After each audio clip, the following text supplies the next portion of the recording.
Thank you, Dr. Tan, for that very kind introduction. Good evening, ladies and gentlemen. And I hope in the next 20 minutes I can take you through how Angio CT helps us in pushing the boundaries of intervention. This is a slide of our machine, and it's mainly my conflict of interest slide. I wish it was filled with lots of interests, but unfortunately it ain't, because I have none to disclose so far. So I'm just going to take you through a list of cases which will help us tell you how we can use this system in various other modalities, because we know that it's very, very useful in the liver, where we're doing a lot of liver and oncology interventions. But this system helps you do a number of other things very easily and very accurately, and increases the operator's confidence. So the first group of conditions that we're going to take out is going to be for acute GI bleed. Now, we know that acute GI bleeds can lead to significant morbidity and mortality when no appropriate treatment is given, and the annual incidence can be anywhere between 4 to 150 cases per 1,000 persons for upper GI, and much less in the lower GI tract, being 20 to 27%. The mortality rate can be anywhere between 4 to 10%, and it has various degrees of etiologies which can cause GI bleeds. And the endovascular management is mainly in those patients who are resistant to medical or endoscopic management. And that is why the endovascular management is very important, because if you actually do a lot of GI bleeds, you know that in the upper GI is very forgiving. You can actually embolize vessels very nonchalantly, and you will never get a complication. But once you go beyond the ligaments of Treats to a lower GI bleed, you need to be very, very accurate in the vessel that you embolize, because any extra embolization will result into bowel infarction. So I'm just going to present to you two cases in which the Angio CT really helped us. So this is a 60-year-old Chinese gentleman who presented with melena and developed tachycardia. He dropped his hemoglobin from 14 grams to 10 grams, but was actually a 4-gram drop. And a CT mesenteric angiogram was done, which showed active bleed within the jejunum. And this is the case where you can see that this is the classical arterial phase, where you can see that there's a very pool of contrast within the jejunal loop, which on the portal venous phase actually just pools and becomes this large ball of contrast. And therefore, both the arterial and the portal venous phase in a diagnostic CT are very important to diagnose a GI bleed. So these are the images from the SMA, where this is the non-selective SMA angiogram, and you can see that you think that this is the blood vessel which is basically causing pooling here. As you go more selective, where we put in the 2.2 grade Progen microcatheter into this branch vessel and further interrogated it, you can think that there is some bleeding here, but you're really not sure. You don't know whether this is actually contrast, this is bowel motion. You're really not very sure. And you can see that there's some faint staining. And at this point, you don't know whether you want to embolize or not. So you run a CT, and when you run the ICT, you can see that in the arterial phase, there's this very dense enhancement of contrast. And you're not really sure whether this is just bowel wall enhancement, but when you run the CT in the portal venous phase, and that's why it's very essential that you do the two phases, both the arterial and the portal venous, you can see that this contrast just sits there and it pools within the lumen of the bowel, indicating that there is active extravasation from this blood vessel, and therefore this increases your confidence that you can just go ahead, drop in a coil, and embolize this branch very, very selectively, leading the other branches which supply the rest of the jejunum alone. And in this way, you can stop the bleed. So this patient did very well. It was a very clinically good procedure. The patient recovered from the GI bleed and went home 3 days later. So this is what you can do if you have a 4D CT, whereby you can actually run the ICTA using a 320 slice, and when you have the 16 centimeter perfusion kind of image, which is obtained real time, you can get these exquisite pictures of both the arteries and the draining veins, and you can actually see everything very, very well. So with the larger slice CTs, these are very, very good images to obtain. So then we come to case 2. Now, this is another patient who actually did have a bleed, and if you see the diagnostic CT, you can see this very faint blush in the arterial phase, which you actually think, is it there, is it not, am I really looking at a bleed? But if you look at the portal venous phase, you can see this classical pooling of contrast within the jejunal loop, indicating that there is definite bleed present.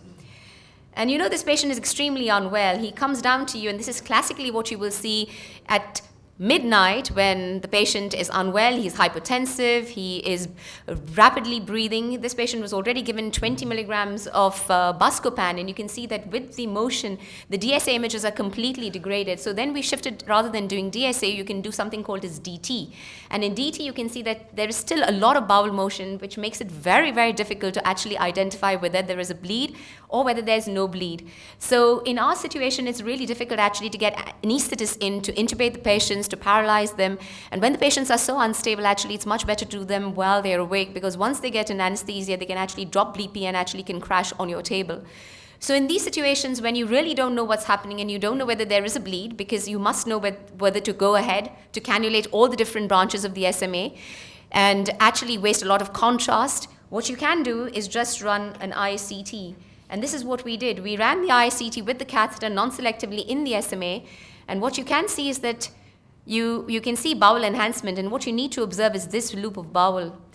So this gentleman actually did not have a bleed at the time that we did the CT. So you know that GI bleeds can be very episodic. They can start, they can stop, and when they come down to your table, they usually never bleed. The bleed happens when they're in the CT. But when they come for the embolization, usually they've had lots of blood given, and for some reason they've stopped. So at that stage in time, you really need to know whether there is a bleed or not before you can actually proceed. And this ICT was very useful because you can see that it really helped in the diagnosis. What the diagnostic CT did not tell you was there was this loop of bowel where the wall is thickened and it's very, very brightly enhancing. But this loop, at this stage, there is no bleed. So therefore, with one single injection, it gave you a diagnosis that there is an abnormal loop of bowel which is very long, it's thickened, but there is no bleed. So we stopped the procedure at this point, and this patient actually went to surgery and had undifferentiated small cell cancer of this loop of bowel, and this is what was bleeding. So instead, the patient actually got a definitive treatment with the ICT and making the diagnosis. So it did two things. One, it confirmed the diagnosis of what the patient had, and two, it increased the radiologist's confidence that there was no bleed, and therefore there was no reason to go and further investigate this patient and do a non-target embolization. So then we looked at a retrospective review where we looked at 31 patients with a mean age of 61.9 years and who had 34 interventional procedures done. Then we analyzed both their DSAs and their ICTAs. And we found that the negative predictive value of an ICTA is 100%. Therefore, if you do not see a bleed on the ICTA, you're 100% confident that there is no bleed at that time on your table, and you can easily stop the procedure. So if you look at two things, that you look at the region of bleed, you can see that a negative ICTA was seen in 11 patients who had negative DSA and a negative ICTA, but we had patients who had a negative DSA and a positive ICTA in 6. So your DSA didn't actually show the bleed, but your ICT showed your bleed. And this was seen in and this p-value was significant. In terms of identifying the bleeding vessel, ICTA was not that useful, but I think that was because the machine that we have is the 16 slides machine. We don't have the newer softwares, but I think with the newer vessel tracing software that you have, I think finding and tracing the vessel of bleed will be significant now that we have a new machine.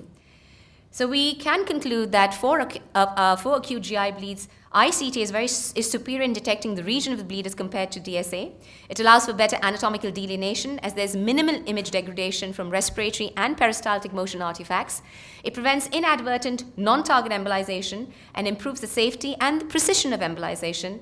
And a negative ICTA improves the operator's confidence in determining no active bleed, and therefore it can shorten your procedural time and can reduce your contrast load. And in fact, from now, once we've done this study, we actually changed the way we practice. So once we have a GI bleed, we can't see a massive bleed on the DSA. We actually just run an ICTA, non-selective through the SMA. And if we don't see a bleed, we just stop and then carry on and bring the patient down when and if he does bleed again and becomes hypotensive. So now we move on to something further, which is called as bronchial artery embolization. We know that in hemoptysis, endovascular embolization of the bronchial artery is the mainstay of treatment. It is the first line of treatment even in the most compromised patients, and it provides a bridge for more definitive therapy later, be it medical or surgical. It has a very high technical success rate, being 85 to 90, 100%. However, once you do a bronchial artery embolization, you can have a recurrence rate of hemoptysis anywhere from 10 to 33%. Now, when you know that there are a number of etiologies for the patients to get hemoptysis, and the most definitive treatment would be surgical. But surgical mortality in an elective setting is 18%.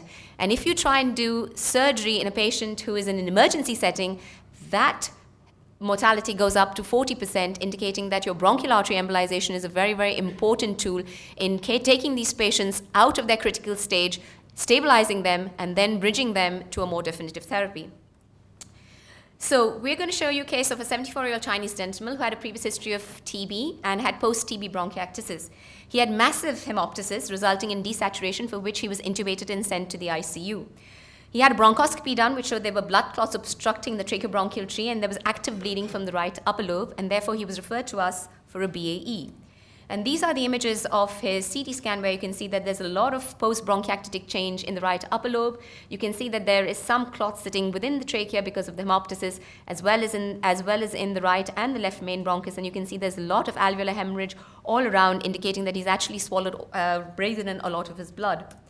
So this is when he came for an angiogram for his BAE, and we've actually selectively cannulated the bronchial artery on the right side, and you can see that this is the intercostal bronchial trunk. There is this branch which goes up, and then you see some kind of enhancement towards the midline. You're not very sure whether is there spinal supply, is there no spinal supply. And one of the most critical complications of doing a bronchial artery embolization is paraplegia, because you do not want to embolize the spinal supplies, because you know that the artery of Adam Keswick comes off either from the bronchial arteries or anywhere from T4 to T8. So when we looked at this blush sitting over there, we're not really very sure whether there is any supply to the spinal arteries, and hence we went ahead and did an ICT. And lo and behold, you can actually see that there is supply into the cord, and these are the posterior spinal arteries which are enhancing at the back. And you can see that there is some supply which actually comes off into the muscular wall as well. So once you know that, you can also know that ICT tells you that there's actually supply to the right upper lobe, where the bronchial artery is actually supplying this diseased lung, and it needs to be treated. And you can see there's large amount of blush within this abnormal lung. So then we went on to put the microcatheter beyond that branch, which was actually supplying the cord. And once we went there to just make sure that there was no supply going to the cord, and we were well sure that we were very safe in embolization, we did another CTA, and you can see that now there is no supply to the cord, and there is absolutely, but there is supply to the lung, which is abnormal. Of course, there is some supply which goes to the posterior muscles, which we're not really very concerned about that, because even if you do embolize the quadratus lumborum and the posterior spinal muscles, you're not going to get any much damage. But the most important thing is that we avoid putting an embolic particle into the posterior spinal arteries, and thereby preventing a cord infarction and paraplegia. And you can see that post-embolization, there's complete obliteration of the artery which supplies the lung, with preservation of the artery which goes up and supplies the cord. So therefore, this was a very useful way of preventing a very serious complication. We come to case 2. So we can take a poll, and we can see that there's another bronchial artery over here, which is the right bronchial artery. And you can see that there is very good supply. There's a lot of blush over here, and you can see that there's abnormal supply going to the upper lobe, which is where the bleeding is coming from. So would we just go ahead and embolize this? Would anybody just go ahead and embolize this? I'm sure you're going to say no, of course. That's why I'm going to show you the case, right? Because if you look at this, can you see this very, very fine hairpin bend? This is your anterior spinal artery. This is your artery of Adam Keswick. And if you actually do the ICT, you can actually see the anterior spinal artery filling beautifully with cord blush coming in. So if you're a novice, or even if you're a seasoned angiographer, because TB is now so well controlled, we're not seeing so much of hemoptysis happening. If you do not recognize this hairpin bend, you're definitely going to put your embolic agents into that spinal artery and give that patient a paraplegia. So because we had the ability to actually identify this vessel, and this is the reconstructed image, as you can see actually the hairpin bend coming in on this reconstructed image very well. What we then did do is we went, and this is the magged up view of this artery sitting over here. We went ahead with our microcatheter, went beyond the hairpin bend artery, and then went on to embolize only the branches which supplied the lung, and left the Adam Keswick artery alone. So this patient did very well. The hemoptysis stopped. He was extubated. He woke up. He was moving all 4 limbs, and he walked out of the ICU 4 days later. So ICT is able to increase the interventionalist confidence, accuracy, and safety, because it gives detailed information of spinal artery supply. It evaluates any non-target organs which are going to be supplied by these vessels, and it localizes the arterial supply to the abnormal lung parenchyma, thereby making embolization very, very precise, very, very safe, and very, very accurate. I'm just going to show you a few more cases. This is it's a splenic artery aneurysm. We had a 60-year-old female who had severe rheumatoid arthritis on long-term steroids and methotrexate. She developed severe pancreatitis and sepsis, and she had a percutaneous peripancreatic drainage done. However, she developed marked bloody aspirates from this drain 10 days later. And therefore, she had this IVCT done, which showed this little blob. And nobody knew what this blob was, but we definitely thought that there is a pseudoaneurysm, taking into consideration her hemoglobin drop and the bloody aspirate coming out of the drain. So then she had a selective non-splenic artery angiogram done, and actually when you look at this angiogram, you really cannot see any pseudoaneurysm, and therefore we were wondering whether there was an aneurysm or there wasn't an aneurysm. So then what we did was we ran the ICT, and you can see that the ICT shows you there's this very beautifully and explicitly demonstrates the pseudoaneurysm sitting off the splenic artery. And what you can make out is it actually doesn't come off the main splenic artery. It comes off these very tiny branches of the main splenic artery, which then supply the pseudoaneurysm sitting over here. So then we went on to do a very selective angiogram, and when we do the selective angiogram, you can see that the main splenic artery actually doesn't supply the pseudoaneurysm. It is supplied by these very whiskey little branches which come off the main artery and then fill up the pseudoaneurysm. It's very, very difficult actually to get, if you look at the size, this is a 2.2 French pro-grade microcatheter, it's one of the smallest microcatheters that we have. And if we look at the size of the microcatheter, it's almost double the size of the feeding arteries. So there is no way we're actually going to be able to cannulate the feeding arteries to actually embolize the pseudoaneurysm. So then should we just do a blunderblast embolization, take off the whole splenic artery and therefore cause a splenic infarction? The patient loses his immunological function of the spleen.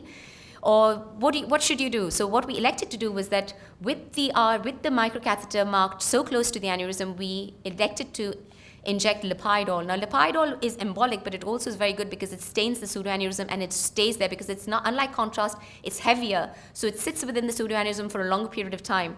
So we marked the aneurysm by injecting lipidol, then put the patient under the CT scanner, and we could see this lipidol very, very easily on the CT. And then percutaneously, we just put a Toshiba needle directly into that lipidol ball, and then percutaneously embolize the pseudoaneurysm through the Toshiba needle using 33% glue. And you can see that we got an extremely good glue class. This is the tail. You embolize the tract as you come out. And when we did the final angiogram, you can see that the main splenic artery is patent, but you've taken care of the pseudoaneurysm. So this patient, we were able to think out of the box by using a totally different technique and taking care of the pseudoaneurysm. So now we come to what are known as complex endoleak embolization. So this is a very complex patient. He is a 45-year-old gentleman who has Marfan's syndrome. He has severe AR and has gross aortic root dilatation, for which a Bentall procedure was done with an aortic conduit in 2002. He then developed a Stanford A dissection, for which he was treated with an arch repair. And then he had another separate dissection flap in his descending thoracic aorta, which was treated conservatively. In 2011, he underwent a TEVA procedure for an enlarging thoracoabdominal dissecting aneurysm. And then in 2012, he came back where he had an aortic arch replacement and an elephant trunk. And then he underwent an elephant trunk TEVA in 2014. And that was done in December for an enlarging aneurysm in the descending thoracic aorta. So you can see that we've been taking care of him longitudinally for a number of years. And these are the complex patients whose disease processes with advancement in medicine makes them just that much more complex, and therefore it pushes you and pushes the levels of medicine that you want to perform. So in 2015, he came back because he had a type 1 gutter endoleak on the follow-up CT, and we're going to pick up this case at this point. So we've done his TEVA, and you can see that on the CT, you can see this very brisk filling in the arterial phase where this large amount of contrast sitting outside in the aneurysm sac, which becomes even bigger in the venous phase, indicating he's got a really, really brisk endoleak. So we thought that this was a type A endoleak coming from the gutter. So what we tended to do was actually came in from his arm, tried to sneak a catheter in between the graft and the aneurysm to see whether there was a type 1 gutter leak, but we actually couldn't find any gutter leak. So actually we went back and re-looked at a CT scan, and in fact this was actually a type 2 endoleak. In thoracic aneurysms, type 2 endoleaks are extremely uncommon. You actually never get type 2 endoleaks. But because this gentleman had such a long protracted history over so many years, he had actually developed multiple feeders which came into the sac, and that was the reason for his bleed.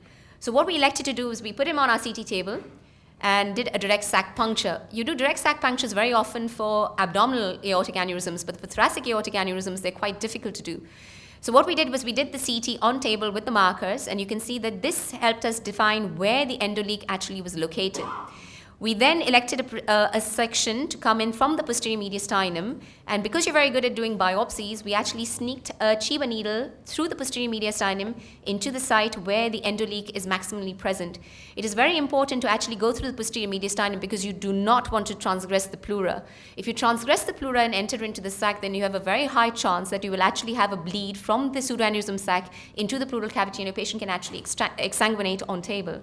So once we got into the sac, we then did an angiogram. We put in our catheters put in a sheath, and then put our catheters in and did an angiogram. And you can see that there's this filling of this entire sac. But what you can also see are these feeding arteries and these draining arteries which come off the sac. So because you're having this endoleak, because you have an inflow artery and you have an outflow artery, and actually with this imaging that you can see, we individually went into each of the feeding arteries, we coiled them, we glued them, and then we came to another, and as we kept embolizing, we found more feeding arteries and more draining arteries. So this was the first coil embolization. This was the second one that we did, where we coil embolized the sac with both the inflow and the outflow. And then as we went further, we can see that it becomes even more complex with more feeding arteries and draining arteries which come out. So at the end, we just put the main catheter within the sac and then injected glue and made sure that this was 10% glue, which we refluxed all the way into both the feeding and the exit arteries. And what we did was then we took the catheter out, and on the way out, we just embolized the entire tract. With the patient on table, we then did a CT. This was very comforting to know that we hadn't actually got glue outside the aneurysm sac, and you can see that this was a very good way to see where your glue had cast within the aneurysm sac. We can see that there's nothing gone outside the sac. Everything's within the sac and within the draining vessels. He had a 1-month follow-up CT which showed that there was still a little bit of a leak. And we were quite dejected when we saw that, but we elected not to do anything. And 3 months later, that small little endoleak actually resolved on its own, and we had no further endoleak. And you can see that the glue cast remains stable. This patient's done very well. He's now 14 months out from this embolization procedure, leading a pure normal life. So you can see that with this system, you can actually think out of the box and do a lot more complex interventions that you require. Going forward, we can go to something called as volumetric embolization. So I'm just going to show you a patient who is a 48-year-old Chinese man who is child's benign liver cirrhosis, genotype 3A8CV. And he's complicated because he has hepatocellular carcinoma, which have been treated twice with TACE. He's got portal hypertension with hypersplenism and varices. He's got diuretic intolerant ascites, and he's got hepatic encephalopathy. This gentleman is actually on the liver transplant list and is awaiting a liver transplant. But the most important thing is that this patient is pancytopenic from his hypersplenism. His platelet count only ran between 17,000 to about 40,000. And even with the maximum dose of L-Trombopac, this is a very new drug which they give to increase the platelet count. Even with 75 milligrams of L-Trombopac, he never got his platelet count more than 50,000. So for this kind of patient to actually go for liver transplant with maximum number of varices, it's extremely dangerous for the surgeon because they will have massive amounts of bleeding on table. And therefore, it was very important for us to control the hypersplenism so we could get his platelet count up. So we decided to do what was known as partial splenic embolization. Now, this is a treatment for thrombocytopenia and hypersplenism in patients with liver cirrhosis. The mechanism of action of thrombocytopenia and hypersplenism is that the platelets get sequestered within the spleen, and also that with hypersplenism, you get reduced production of thrombopoietin. And it is a twofold mechanism which actually causes your platelet count to go down.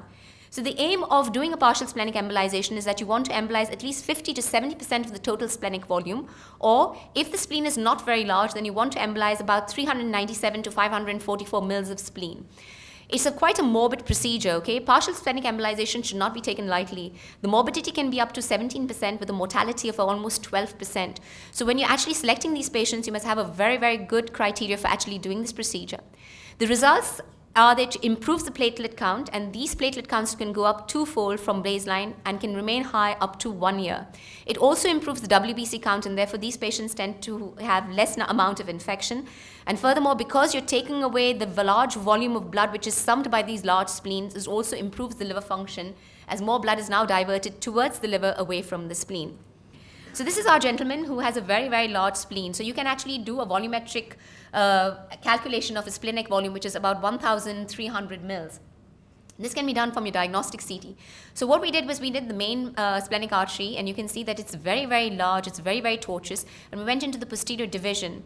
And this is the angiogram of one of the branches of the posterior division, where you can see there's a very large blush which sits over here. So what we did was in each of the branches, we actually ran an ICT. And what you can see is that this posterior divisional artery actually supplies this much of the spleen. What you want to do is you don't want to embolize the anterior superior part of the spleen. You want to embolize the inferior portion of the spleen away from the diaphragm so that you don't get the complications of diaphragmatic irritation and a pleural effusion. So once we ran this, you can actually do what is known as a volumetric assessment on your workstation, and you can actually calculate the volume of the spleen which is supplied by each of these arteries. So from the posterior inferior branch, we found that it supplied a volume of 297%, almost 300 mils. So what we did is we just went into this branch and we embolized it. Then we found the anterior superior branch. And you can see that this anterior superior branch, it supplies quite a fair volume of the spleen. But what also does is that it has this funny branch which goes out and then goes up, which then supplies the stomach. You don't actually want to embolize the stomach. So what we did was we just dropped a coil into this branch. And you can see that there's a spelunculus which is also supplied by this artery which supplies the stomach. So we dropped a coil in to protect this branch, then went ahead, did an angiogram of this portion, and then went ahead again, did an ICTA in this portion, and we can see that it mainly supplies the anterior lower portion of the spleen, and the volume of the spleen supplied by this artery is about 373. So in this fashion, we went again into the anterior inferior branch. We calculated how much volume it was supplying, and with these volumes calculated, we actually embolized almost about 600 to 700 mils of the spleen, which was about 60% of the spleen. And this is the final angiogram that we had post-embolization, where you can see this very patchy enhancement of the spleen, but we maintained almost 40% of normal splenic volume, maintaining the patient's immune function as well as preventing any complication. This gentleman did very well. This is the 2 weeks post-embolization we did with an ultrasound. You can see that this portion of the spleen is all embolized. This is the normal portion of the spleen. And the most important thing is when you do partial splenic embolization, it's very important to see your splenic vein and your portal vein, because once you embolize the spleen, you decrease the flow into the portal vein and you can get portal vein thrombosis. And if the patient does get portal vein thrombosis post-PSE, he will not go onto your transplant list. Therefore, when you do these procedures, it's very, very important that you actually know what is the volume of the spleen you're embolizing, and you maintain adequate flow going to your portal vein. And that is where ICT is very important, because it allows you to very, very accurately embolize volumetrically. So you can see that this was the time that we actually did the procedure. You can see that his platelet count was always very, very low. But once we finished the procedure, you can see that the platelet count jumped up to 176, 145. So you can see that you almost get a double or almost a quadrupling of his platelet count once we had this. So I'm just going to show you his follow-up CT. This was done in November, which was almost about a month and a half after. You can see that the spleen is very large. This is the vascular part of the spleen. You can see a large volume of the spleen has been infarcted, which is mainly the anterior inferior portion of the spleen. He's doing very well. This is his latest scan from May 2017. And you can see that over time, yes, the spleen does regenerate. So you can see that this portion of the spleen has increased, but you can see the amount of volume of the spleen, which looked very, very large, now has actually shrunk down. And this patient is doing very well. His platelet counts are still up. But if they do drop before he gets his liver transplant, we will actually go back in and again take out another 50% of his spleen just to keep that platelet count up. So now moving forward into the realms of angiography, we've always spoke about embolization, but nobody's actually spoken about lower limb. So this is something new that we've tried out. We're going to talk about foot perfusion. Okay, we know that for most of our patients who have diabetes, who have chronic renal failure, they tend to develop peripheral vascular disease. And limb loss can be almost 20% even after you do a successful endovascular revascularization.